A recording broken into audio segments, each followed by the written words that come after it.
Fellow guitar slingers, Josh Rogers here. Welcome to my 4-cable method tutorial for the Fractal AX8. This is a pretty exciting tutorial. I've had a lot of people asking me, how do you do this, man? How do you do it? So here we are. I'm going to start off real simple. Please just bear with me. There are people out there that really don't know. I'm taking everybody into account, and I'm going to take things right from hooking your guitar up. Let's look over here. We've got instrument 1. You put your trusty guitar in there. Here goes the first cable. Done. So that's the guitar coming in here. Let's move across. Now we're coming up to the output 1. We're going to use the left channel, and the second cable is going to go in there.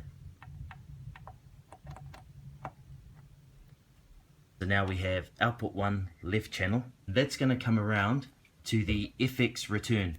You'll notice here that I've blocked this off with tape. It's just so that you can focus on the important parts of the AX8. We're coming from the output 1 main here, and here's the other end of that cable, and that's going to be going into the return loop here. Done. The third cable is going from input 2. That's this one here, input 2, once again left. That is coming round to the effects send.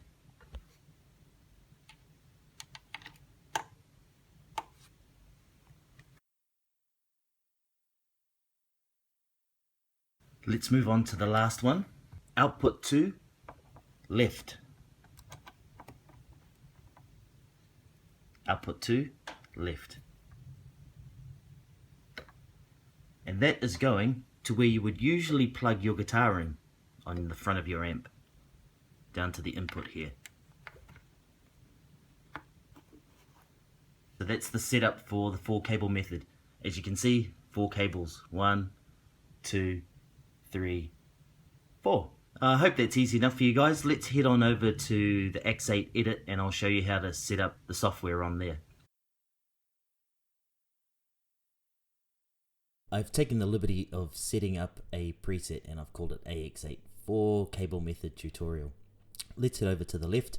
Here we have the input gate, so your guitar's coming in here, and I've put a compression, wah, and drive in.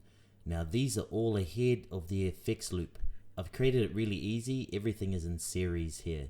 So let's come across to this one. You have to use an effects loop, otherwise the 4-cable method won't work.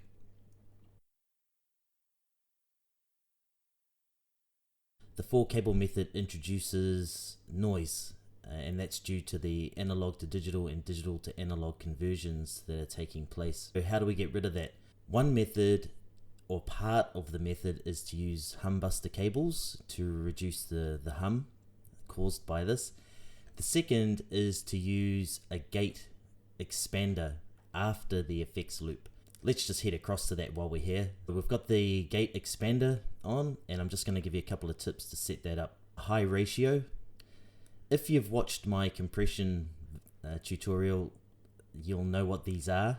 I suggest you go and watch that if you want to find out what the parameters do exactly. But let's set the ratio quite high. I'm just going to set it there. And the attack, you want the attack to come in quickly. Then what you're going to experiment with is the threshold parameter. You should turn this up, and as you're turning, listen for the hiss to disappear. Once that hiss has disappeared, then you've found the right setting. Everything in front, you can consider this to be acting just like a normal guitar setup where everything is going into the front of your amp. Everything in here is in the effects loop. Standard practice was to put, or is to put, effects like compression, wah, drive, and so on in the front before the preamp. Then sort of modulation type effects afterwards or inside the actual loop, which is this section here. Don't worry about what I've done here. I've just created 2 signals heading to the output mixer. If you want to know about the output mixer, I've got another tutorial on that. If you want to get the best signal to noise balance when you're using the 4-cable method, Make sure you set output 1 and output 2 as high as possible. That's these two. Output 1 main, output 2 effects send. One other little tip is to make sure you check the presence as well, because that can change if you're not using the amp modeling inside the AX8. All of your presets will need the FX loop inside them. If you want to use the 4-cable method with everything you're doing, you're going to need to put this FX loop into every preset. Best of luck with everything. Thanks for sticking with me through these tutorials. I do apologize about some of the other tutorials where the sound has been all over the place. If you've enjoyed my tutorial, please give me a thumbs up. It'd be great if you subscribe. Subscribers help give me a bit of a boost. You know, I see that, and it makes me think, oh, I'm helping a lot more people.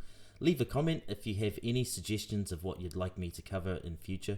There's so many things to cover. What I might think is important may not be important to all of the guitar slingers out there. So once again, thanks a lot, and let your fingers fly.